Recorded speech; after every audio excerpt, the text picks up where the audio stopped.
Of course, Farmer Gwyn was very upset. He could not believe that he could be so foolish, and he was determined that it would never, ever happen again. Oh, he was so careful. And for the next 3 years, everything passed without incident. However, one of their neighbours died, and they were invited to his funeral.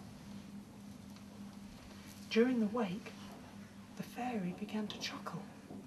Her chuckle became a laugh, and soon she was rolling on the floor, hysterically laughing. He wondered what the matter was with her. He went straight up to her and grabbed her to stop her. And she turned and looked at him, the laughter draining from her face.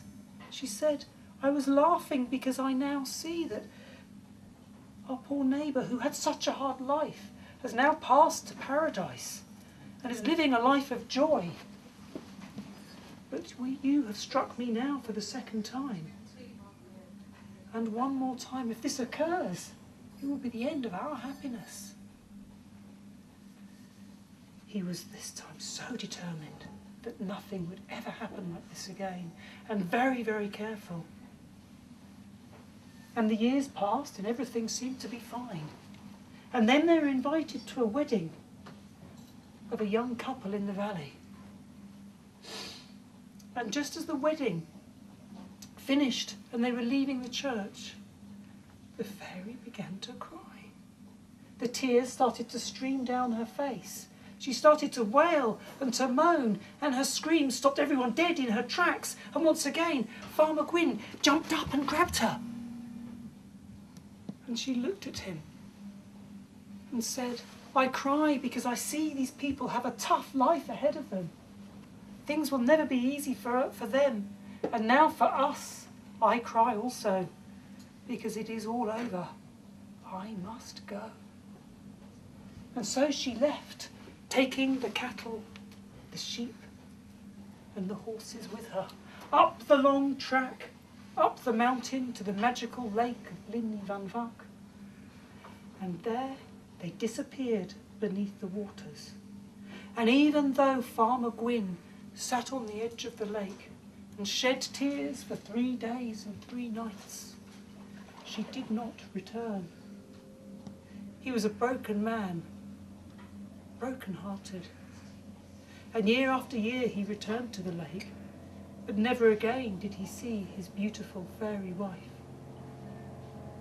Finally the day came where he, like his father, was unable to make the journey up the long winding track.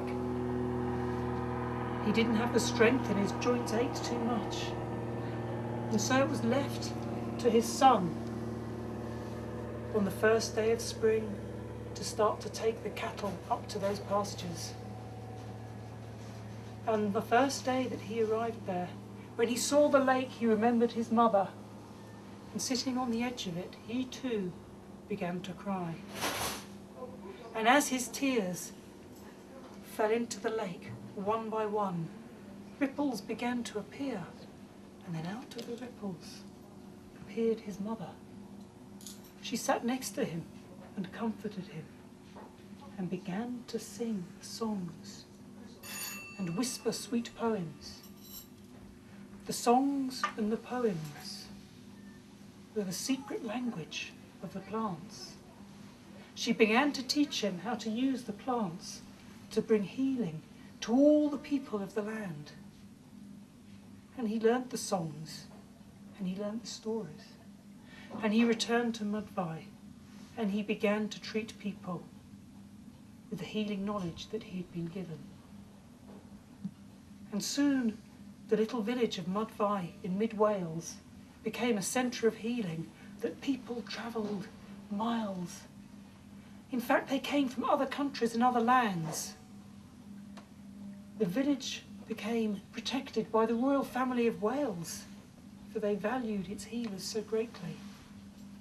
And the Gwyn family themselves continued to practice as herbalists, right up until the 1800s, when the last of the Gwyn family passed away. Now it may seem that that fairy knowledge had disappeared with them. However, because the mortals and the fairies married and had children. The blood of the fairies began to pass amongst the people. And still today, it surfaces here and there. And when it does, a healer is born, who, if they listen quietly with a pure heart, can still hear the songs of the fairies and learn how to heal with the plants. Lovely.